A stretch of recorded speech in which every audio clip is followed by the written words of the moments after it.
Picture चालू करो बे। शुरुआत इसी के साथ देखिए सुधांशु जी, ये विपक्ष का आरोप है कि ये चुनाव आयोग के नियमों का उल्लंघन है। वो कह रहे हैं इसकी कवरेज नहीं होनी चाहिए। इस पर क्या जवाब है आपका? देखिए, विपक्ष के सामने समस्या क्या है कि वो भारत की व्यवस्था, भारत का संविधान छोड़िए, भारतीय को नहीं समझते।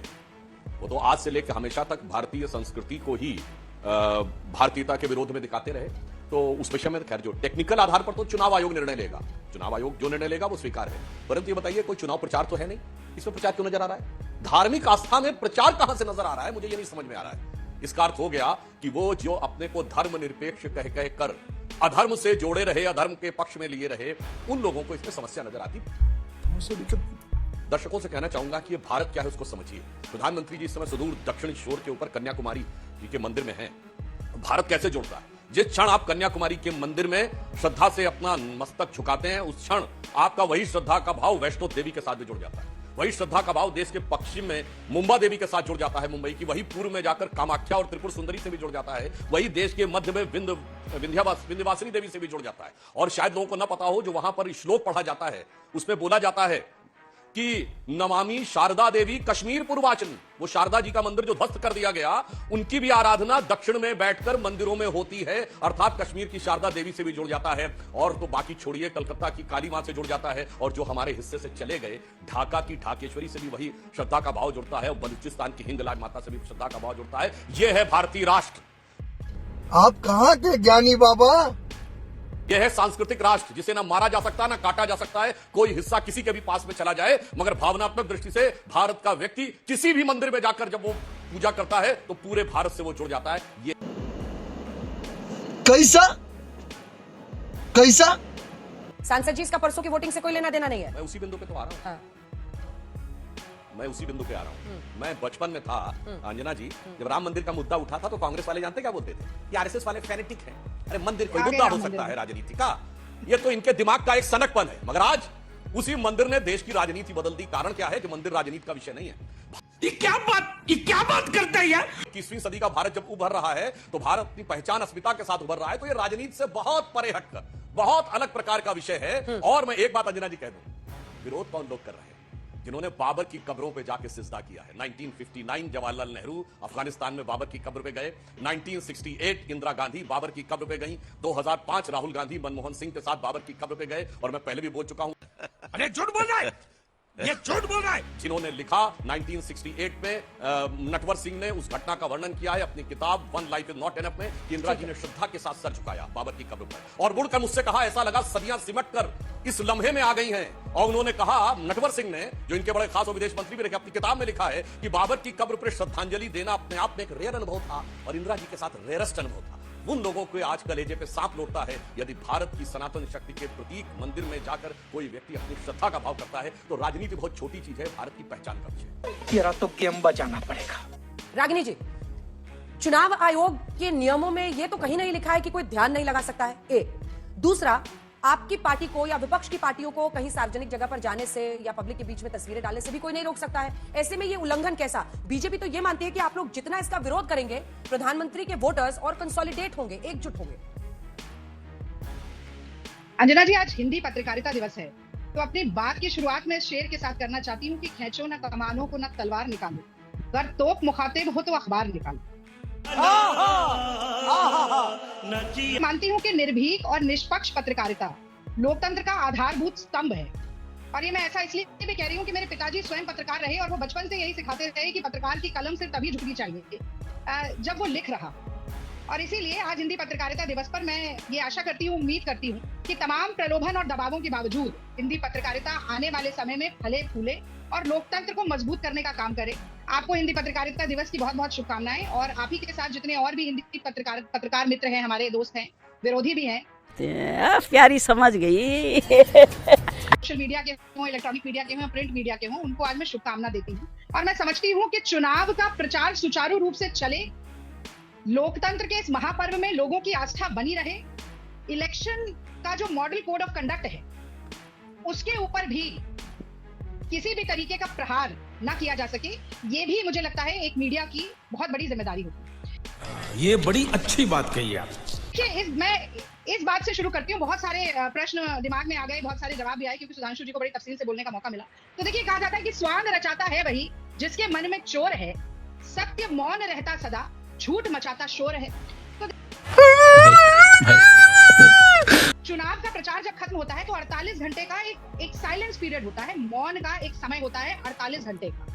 अब मोदी जी मौन व्रत रख रहे हैं तो सारा नजारा वहीं फोकस होना चाहिए, तब वो दिखाया जाना चाहिए। और मोदी जी मौन व्रत तभी रख रहे हैं जब ये शांति का समय चल रहा है, आखिरी फेज से पहले के चुनाव से पहले। तो पॉलिटिक्स और क्रिकेट में टाइमिंग बड़ी इंपॉर्टेंट होती है अंजना जी। और मुझे लगता है कि न सिर्फ हम जो प्रवक्ता आपके टेलीविजन पर शो पर आकर बात करते हैं, बल्कि जो आपके दर्शक भी हैं, वो ये बात भली भांति समझते हैं कि प्रचार परोक्ष रूप से और प्रत्यक्ष रूप से किस तरह से किया जाता है। और ये सुधांशु जी कह रहे थे कि सनातन की समझ नहीं है, धर्म की समझ नहीं है, देश की समझ नहीं है, भला भला भला भला भला। तो भैया, सनातन की समझ तो ये भी कहती है कि मन चंगा तो कठौती में गंगा। सनातन की समझ तो ये भी कहती है सिया राम मैं सब जग जानी करहूं प्रणाम जोरी जुग पानी। सनातन की समझ तो ये भी कहती है कि निर्मल मन जन सो मोहि पावा, मोहि कपट छल छिद्र न भावा। यानी कि अगर आपके मन में चोर है, कपट है, झूठ, फरेब, पाखंड और जुमलों का आप प्रयोग करते हैं, तो ना आपको प्रभु मिल सकते हैं और ना ही आपको जनता जनार्दन मिल सकती है। बैंड बज गया। तो कहा जाता है कि 900 चूहे खाके अब अगर ध्यान लगाया जाएगा तो जितनी भी देवी माँ के नाम सुधांशु जी ने लंबी फहरिस्त में गिनाए हैं, उनमें से कोई नहीं मिलेगा। और चूंकि डिबेट का विषय ये ध्यान के अलावा एक और भी बात है, आज मनमोहन सिंह जी ने बड़ी साफगोई से 3 बातें कही प्रधानमंत्री मोदी जी के बारे में। मैं उसका भी जिक्र जल्दी से कर देना चाहती हूँ। सबसे पहली बात, एक पत्र लिखकर मनमोहन सिंह जी ने ये कहा कि इस देश में शुद्ध रूप से बांटने की राजनीति करने की मंशा से सबसे नफरती भाषण देने का काम पूरे चुनाव में नरेंद्र मोदी जी ने किया। सही पकड़े हैं। उन्होंने कही कि विपक्ष और एक खास समुदाय को निशाने पर रखने के लिए असंसदीय, अमर्यादित और विद्वेषपूर्ण शब्दावली का प्रयोग मोदी जी ने किया है। और इसके चलते भारत के पहले प्रधानमंत्री मोदी जी बने हैं जिन्होंने न सिर्फ प्रधानमंत्री पद की गरिमा को, बल्कि भाषण देने की जो एक सार्वजनिक शोभनीयता होती है, उसको सबसे निचले पायदान पर पहुंचा दिया। बात तो सही है। समझती हूँ कि ये बात 100% सही है और 16 आने खरी है। 2 बातें अंजना जी, एक और बात, 2 बातें मैं जल्दी, नहीं, 1 मिनट मैं जल्दी से 2 बातें और जोड़ दूंगी, फिर आप चली जाइएगा। देखिए, मुझे लगता है मोदी जी कोई और शो देखते हो ना हो, अभी तो मौन व्रत होगा उनका, पता नहीं देख पाएंगे, पर आपका शो जरूर देखते होंगे, बड़ा लोकप्रिय शो। 2 बातें मोदी जी को भी मैं कहना चाहती हूँ आपके शो के जरिए से। पहली तो ये कि कुदरत को ना मंजूर थी सख्ती जबान में, इसीलिए नहीं दी हड्डी जबान में। तो उनकी सिर्फ जबान सख्त नहीं है, उनका दिल भी सख्त हो के पत्थर हो चुका है। इसीलिए वो मुल्ला, मटन, माफिया, मुजरा, मंगलसूत्र, घुसपैठिया, एक तमाम शब्द उनके मुंह से निकले और जुबान से निकली हुई बात कभी वापस नहीं आती। इस बार लोगों ने पकड़ लिया है। और जो वो कहते थे ना जनता माफ नहीं करेगी, वो उलट बासी हो रही है। हाँ। और वो वापस आने वाली है। एक अंतिम बात, दूसरा गुण, मुखिया मुख सो चाहिए, खान पान सब एक, पाले पोसे सकल अंग तुलसी सहित विवेक। तो सबका साथ सबका विकास खुद मोदी जी का दिया हुआ नारा आज देश का सबसे झूठा और सबसे बनावटी नारा हो गया है, क्योंकि सबसे बड़ी दुभाती करने का काम अगर किसी ने किया है तो वो मोदी जी ने किया है। पूर्व प्रधानमंत्री मनमोहन सिंह ने, प्रधानमंत्री ने मर्यादा लांघी, यहां तक कहा। रागिनी जी की बात का क्रमवार उत्तर देना चाहता हूं। बस हवा निकल गई। पत्रकारिता दिवस की बात कही और इनकी पार्टी ने इस चुनाव में बहुत संविधान परिवर्तन की बात कही है, तो मैं देश के दर्शकों को याद दिला दूं, भारत के इतिहास का पहला संविधान संशोधन जवाहरलाल नेहरू की सरकार किस पे लाई थी? फ्रीडम ऑफ स्पीच को कंट्रोल करने के लिए। उन्होंने कहा था सबको अपने मन मुताबिक कुछ भी लिखने की और बोलने की आदत नहीं होगी, वो सब्जेक्ट टू रीजनेबल रिस्ट्रिक्शंस होगी। अच्छा, हमको सिखा दिया है। भारत के इतिहास में पहला मौका है जब केवल साहिर लुधियानवी ने, मजरू सुल्तानपुरी ने एक आर्टिकल लिख दिया था कि नेहरू जी की स्टाइल हिटलर से मिलती है, तो वो हिटलर के शिष्य नजर आते हैं, तो 2 साल जेल में रहे थे। राजीव गांधी की सरकार से एक अखबार ने 10 सवाल पूछ लिए थे, तो 10 दिन पूरे होने से पहले बिजली काट दी गई थी। इनकम टैक्स का नोटिस छापा तो अपनी जगह था। और शेर पढ़ा था रागिनी जी ने, तो मैं बता दूं, आपकी सरकार के समय में जब इमरजेंसी लगी थी तो हर पत्रकार को एक चीज वेट करानी पड़ती थी सरकार से कि बस यही छपेगा, यही लाइन छपेगी। तो वहां पे उस बेबसी में एक शायर ने शेर लिखा था कि उर्दू के जो बड़े बड़े शायर है ना, गालिब, मीर, ज़ौक़, सबके नाम आप लोगों ने सुने होंगे, उन्होंने लिखा था अब तो गालिब, ज़ौक़, साहिर, मीर सरकारी, अब तो गालिब, ज़ौक़, साहिर, मीर सरकारी, शायरी की हो गई तासीर सरकारी। मार साले का खोपड़ी तोड़ साले का। और आपने कहा धर्म के बारे में, तो मैं ये भी बताना चाहता हूं, हम तो जहां खड़े थे राम के साथ 2 सीटों पर भी खड़े थे, जब सपने में गुमान नहीं था कभी जिंदगी में सत्ता आएगी, और 303 के साथ भी यथावत खड़े हैं। आप 404 के साथ बैठकर भी गेम कर रहे थे और 44 और 52 पर भी गेम कर रहे हैं। जब आपके नेता जो थे वकील का चोला ओढ़ के जाते थे रुकवाने के लिए मंदिर को, तो आप कहते थे वो तो वकील के रूप में गए, जो पैसा देगा अगर क्लाइंट तो वो देंगे। तो आपके साथ वही स्थिति है कि आपको दाम प्रिय थे, राम नहीं प्रिय थे। तो उसमें कहा जाता है कि राम नाम कड़वा लगे और मीठा लागे दाम, तो दूधा में दोनों गए, न माया मिली राम, न आपको सत्ता मिली न भगवान का आशीर्वाद मिला। अरे कौन भौंक रहा है ये बदतमीज? डॉक्टर मनमोहन सिंह की चिट्ठी अंजना जी बहुत अद्भुत है। डॉक्टर मनमोहन सिंह ने जो बोला, उनके कार्यकाल में तो क्या क्या नहीं हुआ, अब उन्हें लिखना पड़ रहा है क्योंकि बोलने पर भी बंदिश है। डॉक्टर मनमोहन सिंह ने खुद बात बोला था सदन के पटल में, 100 जवाबों से अच्छी है मेरी खामोशी, जिसने न जाने कितने सवालों की आबरू रख ली। जिन्होंने मनमोहन सिंह जी को कभी बोलने नहीं दिया। यूपीए 1 के शासनकाल में याद करिए, बाकायदा पीएमओ से लेटर गया था कि कम से कम मंत्री अपने विभाग की जानकारी दे दिया जाए। और सुनिए, अब नफरत की बात कहते हैं, ये मनमोहन सिंह जी वही मनमोहन सिंह है ना जिनके कार्यकाल में हिंदू आतंकवाद का विषय आया था। ये मनमोहन सिंह जी वही मनमोहन सिंह है ना जिसमें एज पर विकीलीक्स, मैं नहीं कह रहा हूं विकीलीक्स सच है, कि राहुल गांधी ने अमेरिकन डिप्लोमेट से कहा कि हिंदू आतंकवाद ज्यादा खतरनाक है। आज तक कांग्रेस ने उसका खंडन नहीं किया है कि उन्होंने ऐसा कुछ नहीं बोला था। जिनके की गृह मंत्री सुशील कुमार शिंदे ने कहा कि हिंदू टेरर कैंप्स चल रहे हैं। जयपुर लिटरेरी फेस्टिवल 13 जनवरी 2013 जाके चेक कर लीजिएगा। और जब सदन के पटल पर स्वर्गीय सुषमा स्वराज जी ने कहा कि आप देश के गृह मंत्री हैं, आपने बयान दिया है, तो कहते मैंने बयान ऐसे ही दिया था, मैं वापस ले लेता। अरे झूठ बोल रहा है, ये झूठ बोल रहा है। ये वही हैं जिन्होंने, जिनके जमाने में एजेंसीज ये करती सुधांशु थी जी, कि इशरत जहां पहले आतंकवादी पत्र नीति, पत्र नीति ध्यान नीति से धर्म नीति पर कब आ गया, समझ नहीं आया। एक लाइन बोल। पत्र नीति ध्यान नीति से धर्म नीति पर कैसे आ गया?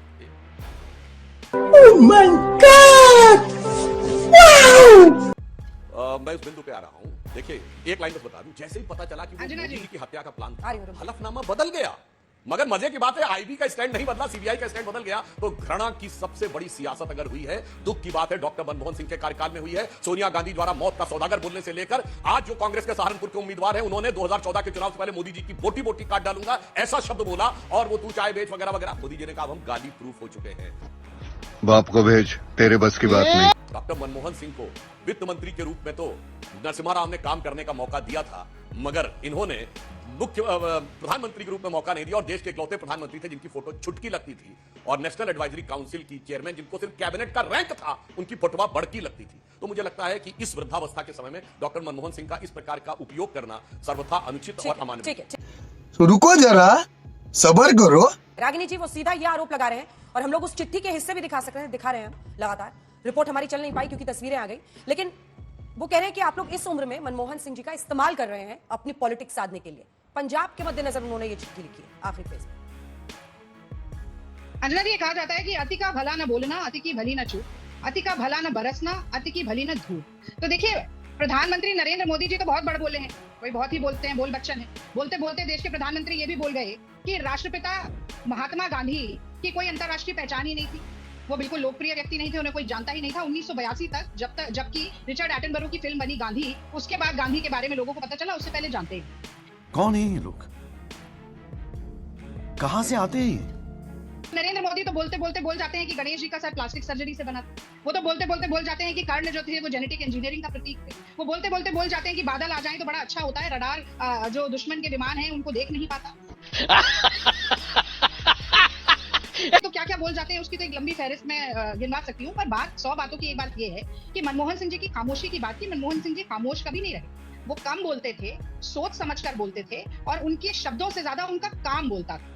8% की जीडीपी ऑन एवरेज 10 सालों में हमने दी, जो आपके समय पर 6% पर गिर आई है। जब वो नोटबंदी लागू की गई जिसके चलते 200 लोग लाइन में खड़े हुए मर गए अपने ही पैसे बैंक अकाउंट से निकालते हुए, उसे लागू करने से पहले, गलत जीएसटी लागू करने से पहले यही मनमोहन सिंह जी थे जिन्होंने साफगोई से ये कहा था कि अगर ये गलत निर्णय लिया गया तो 2% जीडीपी गिरेगी। और तब नरेंद्र मोदी जी ने सारी मर्यादाओं को लांघते हुए संसद के पटल पे कहा था कि ये पूर्व प्रधानमंत्री शायद रेनकोट पहनकर नहाते हैं। इस तरीके की शब्दावली अपने से पहले के प्रधानमंत्री के लिए इस्तेमाल करने वाले बोल बच्चन से अच्छा तो ये है कि कम बोलने वाला प्रधानमंत्री हो, पर कम से कम शोध करके समझ के बोलने वाला प्रधानमंत्री हो। क्योंकि आज कौन क्या रेनकोट पहनकर खड़ा है ये हम सब देख सकते हैं, और ये बात किसी से छुपी नहीं है। अब आ जाते हैं फ्रीडम ऑफ स्पीच पर। मैं ये भी बता देती हूँ, अगर अनब्राइडल्ड फ्रीडम ऑफ स्पीच होती ना, तो माँ से मंगलसूत्र, माँ से मटन, माँ से मछली, माँ से मुल्ला, माँ से मुसलमान, माँ से मंदिर। एक काउंटर क्वेश्चन है प्लीज पूरा जैसे मैंने उनसे पूछा था, आपसे भी पूछूंगी, आपको सुनना पड़ेगा सवाल। आपने कहा रेनकोट वाली बात, सुनिए रागिनी जी, अच्छा ठीक है आप बोल लीजिएगा। रागिनी जी, आपने कहा रेनकोट वाली बात पीएम ने बोली है, और पिछले चुनाव में राहुल जी चौकीदार है वाला कौन सा नारा बोलते थे पीएम के लिए? वो मर्यादित भाषा थी। मुझे लगता है जितना मैं आपको जानती हूँ, ये वो लाइन आपको रिपीट करने में भी मुंह से बुरा लगेगा। जली ना, तेरी भी जली ना। नहीं अंजना जी, मुझे बुरा नहीं लगेगा। मुझे बुरा ये लगा कि आपने सुधांशु जी से नहीं पूछा। बिल्कुल कि पूछा था। सुधांशु जी जब आपको सुनिए ना, सिलेक्टिव नहीं, एमनीशिया आप- होता है।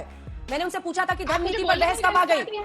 रागिनी जी आप मुझे विक्टिम बोलने कार्ड और की रोना धोना बंद चाहती हैं तो कीजिए। अलग बात है। नहीं, आप मैंने उनसे मुझे पूछा था बोलने काउंटर दीजिए। क्वेश्चन, आप सुनिए, डू नॉट सुनिए। लाई, मैं विक्टिम झूठ मत खेलने बोलिए। वाली प्रवक्ता नहीं हूँ। हाँ, अगर मैं बोल मैंने रही हूँ तो उनसे मुझे पूछा भी था बोलने कि दीजिए। धर्म नीति पर बहस कब आ गई। अगर पूछा था नहीं पूछा था, बोलिए हाँ या ना। झूठ मत बोलिए। अभी तो आपको समझ आएगा कि मैं बोलना क्या चाहती हूँ। मैं बोलने से पहले प्रियंका करती है, अगर खुद ही झूठ मत सफाई दे बोलिए। रही है। झूठ मत मुझे बोलिए। बोलने तो दीजिए, बोलने तो दीजिए। झूठ आप बोल रही हैं। मैं अच्छा चलिए, अब मैं आपसे भी मैंने पूछती हूँ, काउंटर मुझे क्वेश्चन किया था बताइए। आप ही सुधांशु के त्रिवेदी चैनल से। के आप ही के एक एंकर हैं, आप ही के चैनल के, जो कि सफेद को काला करने का काम करते हैं। उन्होंने बताया एक ट्वीट के जरिए कि 73 इंटरव्यू मोदी जी के हुए।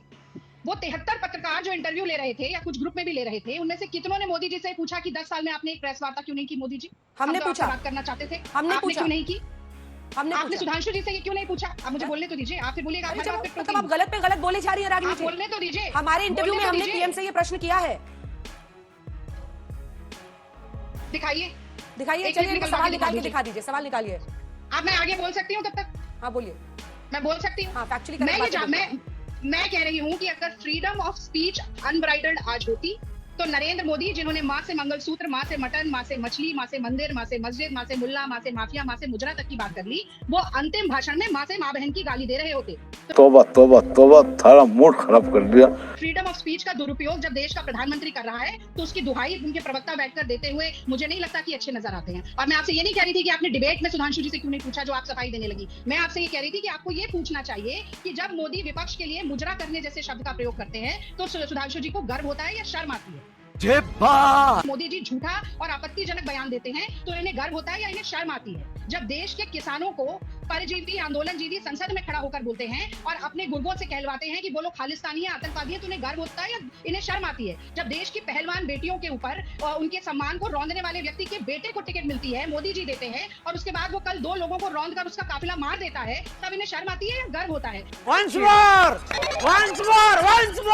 ये सवाल आपसे पूछने के लिए कह रही थी, जो आपने मुझे उस वक्त बोलने के लिए नहीं दिया। और अब एक बात में, और राम, ये बार बार राम राम राम कर रहे हैं, तो मैं वो भी बता दूंगी। देखिए, जब आप राम राम बोलते हैं ना, हमें तो ये सिखाया गया, क्योंकि हम तो गांधी मार्ग पर चलने वाले लोग हैं, कि धर्म निजी आस्था का मामला है। बार बार राम मंदिर को, राम के नाम को, सनातन धर्म को आप जब चुनावी दलदल में घसीट कर आते हैं, तो आप ही राम के नाम को मैला करने का काम करते हैं। आप मुंह में राम बगल में छुरी वाले लोग हैं, और इसीलिए जब आप राम राम राम राम बोलते हैं ना, तो आपके मुंह से मरा मरा मरा मरा ही निकलता है, क्योंकि आपकी मानसिकता ही वही है। तो अगर भाई भाई को लड़ाने का आप काम करते हैं, धर्म के नाम पर, जाति के नाम पर, संप्रदाय के नाम पर, वेशभूषा और खान पान के नाम पर, तो मैं समझती हूँ कि आप सबसे ज्यादा करीब है किसी प्रभु राम के नहीं, आप उन अंग्रेजों के करीब हैं जो डिवाइड एंड रूल की नीति देश में अपनाते थे, तोड़ो और राज करो। यहाँ पर भी आप वही कर रहे हैं।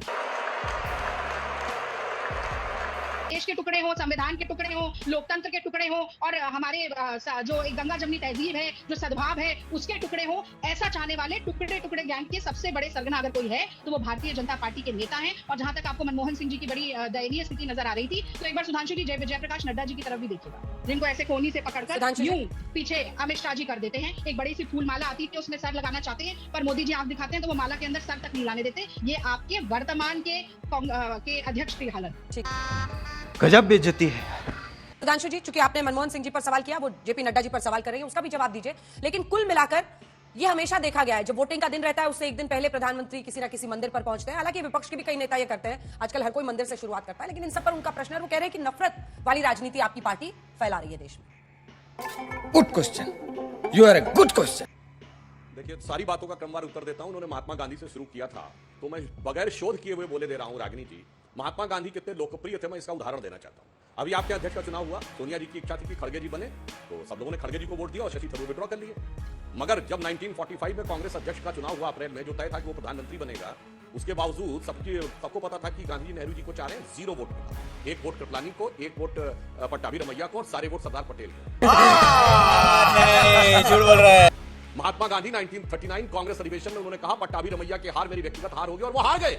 सुभाष चंद्र बोस जीत गए। बस ये 2 प्रमाण इस बात के लिए काफी हैं कि कांग्रेस के अंदर वो कितने मतलब आप लोकप्रिय क्या कह थे रहे हैं और देश में कितने लोकप्रिय थे। आप महात्मा गांधी को अप्रासंगिक, गैर लोकप्रिय और बिल्कुल ही नहीं, आप क्या कहना चाहते हैं कि महात्मा गांधी आपके बीच में उन्होंने नहीं बोला, आप नियम का पालन कीजिए, अपने अपनी बारी का इंतजार कीजिए। आवाज नीचे कीजिए। पूछिए तो सही, आप भी नियम का पालन करिए, मैंने सिर्फ फैक्ट बोले। और सुनिए, अरे मेरी बात तो सुनिए।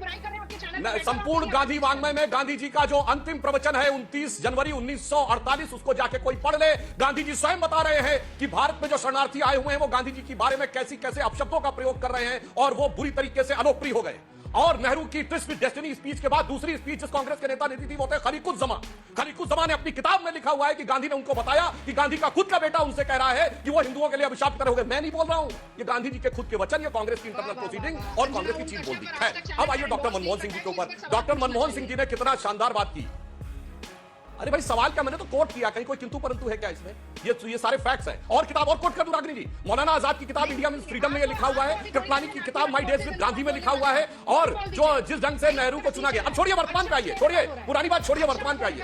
फिर देखिए करते कैसे हो ये सब? आप देखिए डिस्टर्ब कर रही हैं। आप खुद अभी अंजना जी को कह रही थी और आप स्वयं उस नियम का उल्लंघन करने लगी। मैं शांति से आपकी बात सुन रहा था ना, आपने टाइम का इंतजार किया, आप भी इंतजार करिए, आप तो सभ्यता से डिबेट करती हैं। अब आप देखिए डॉक्टर मनमोहन सिंह, ये देश के इकलौते वित्त मंत्री हैं जिनके टाइम में 2 बार रुपए का डिवैल्यूएशन हुआ, जुलाई 91 और सितंबर 91। सोना गिरवी रखा गया, वो हालात तब बने जब ये रिजर्व बैंक के गवर्नर थे। सोचिए उस हालात में तब आए जब देश की ग्रोथ रेट निगेटिव, जब डॉक्टर मनमोहन सिंह वित्त मंत्री थे, फॉरेन एक्सचेंज रिजर्व 1 बिलियन से कम, महंगाई की दर 17%, ग्रोथ रेट निगेटिव, उस हालात में थे। और जब इनको सरकार मिली 2004 में, मैं दर्शकों से कहता हूं जाके चेक करिए, जुलाई 2004 का चिदंबरम का वित्त मंत्री के रूप में जो भाषण है उसमें देखिए, उसमें लिखा हुआ है balance of payment is robust, economy is in good condition. यानी अटल जी की सरकार ने बहुत अच्छी स्थिति में आपको इकोनॉमी दी थी और इसीलिए यूपीए 1 में ही आपकी ग्रोथ रेट ठीक रही। जो कैरिड ओवर इफेक्ट था उसके बाद सब नीचे चला गया। साले का खोपड़ी तोड़ साले का। मनमोहन सिंह के दौर में क्या हुआ, वित्त मंत्री के रूप में, प्रधानमंत्री के रूप में घृणा क्या रही है, सारी बातें सबको भली भांति पता है। ठीक है। अब आइए भाषा की मर्यादा के ऊपर जो आप बात कहना चाहते हैं, ये बताइए। आपने कहा कि मन में तो मोदी जी के लिए तो मर जा मोदी, कब्र खुदेगी, मौत का प्रकार, हिटलर की मौत और कुत्ते की मौत, जाने क्या क्या बोला गया। क्या किसी पे कोई कार्रवाई हुई? बताइए। जलवायु जलाल से वो सारे लोग घूम रहे हैं कि नहीं? वो बोटी बोटी कहने वाला भी आज आपका सहारनपुर का कैंडिडेट है कि नहीं? और जिसके लिए 2014 में वो सपा में था और सम्मानित रूप से जाकर कांग्रेस वाले राहुल गांधी अगले दिन उसको लेके आए थे। अब आते हैं ध्यान और ज्ञान के ऊपर और राजनीति में प्रयोग करने के लिए। भारत के इतिहास में चुनाव अभियान की शुरुआत राम का नाम लेकर हुई है। तो नवंबर 1989 में अयोध्या से राजीव गांधी ने राम का नाम लेकर चुनाव अभियान की शुरुआत की। चूंकि हम लोगों ने उस समय वहां पर शिलान्यास कर दिया था, तो यह होता है राम का नाम भुनाना चुनाव में। हमने किसी चुनाव अभियान की शुरुआत राम के नाम से नहीं की, मगर 1 साल के अंदर नवंबर 1990 में कार सेवकों की हत्या करने वाली समाजवादी पार्टी की सरकार को समर्थन देकर बचाया। 1 साल के अंदर राम के नाम का आवरण ओढ़ने से लेके राम भक्त कार सेवकों की हत्या का समर्थन करना तक, यह होता है राजनीति। इसीलिए आप लोगों की यह गति हुई कि जिसे कहते हैं, जो बड़ा वो फेमस लाइन है कि जाके प्रिय न राम वैदेही तजिए ताहि कोटि वैरी सम यद्यपि परम सने। ये सारे मिलके हमको पागल बना रहे हैं के बच्चे। थैंक यू अंजना जी, आखिरी के 2 मिनट का समय आपने मुझे दे दिया। तो देखिए मैं ये कहना चाहती हूँ, ये मुंह और मसूर की दाल। 45 साल में सबसे ज्यादा बेरोजगारी जो है वो मोदी जी के राज में है। 35 साल में सबसे ज्यादा महंगाई मोदी जी के अन्याय काल में है। 75 साल में सबसे ज्यादा रुपये की गिरावट मोदी जी के अन्याय काल में है। यही नहीं, कह रहे हैं 80 करोड़ लोगों को 5 किलो राशन दे रहे हैं, उसके बाद भी ग्लोबल हंगर इंडेक्स में 111वां नंबर जो है वो मोदी जी के कार्यकाल में पहुंच रहा है। किसानों की जो आय थी उसको दुगना करने की बात कर रहे थे 2022 तक। एनएसएसओ के आंकड़े बताते कि 27 रुपया प्रतिदिन किसान जो है वो कमा पा रहे हैं। अपने उद्योगपति मित्रों का 16 लाख करोड़ रुपए का कर्ज माफ हो जाता है, किसानों का 1 रुपए का भी नहीं। और जो आम आदमी है 10 में से 8 लोगों की आय देश में कम हो रही है, ये सच्चाई है। उसके बाद आप वो कहते हैं ना, दूसरों पर अगर तबसरा कीजिए, पहले आईना रख लिया कीजिए। तो यूपीए कार्यकाल की बात आप बाद में कीजिएगा। बात तो सही है। तो एक बात और जल्दी से बता देती हूँ, देखिए भगवा आतंकवाद, हिंदू आतंकवाद, ये बार बार जो आप झूठ बोलते हैं ना, झूठ बोलो, जोरदार बोलो, बार बार बोलो, ये सबसे पहले आरके सिंह जो गृह सचिव थे उन्होंने ये बात कही थी और आपने उन्हीं आरके सिंह को टिकट दी। जिन्ना की कब्र पर जाकर रोने वाला कोई कांग्रेसी आदमी नहीं था, अडवाणी थे, वो जाकर रोए और आपने करने दिया। और एक लाइन अंत में और बोल देने दीजिए अंजना जी, कांग्रेस की विधवा, जर्सी गाय, खूनी पंजा, ये सारे शब्द जो है वो मोदी जी ने बोले।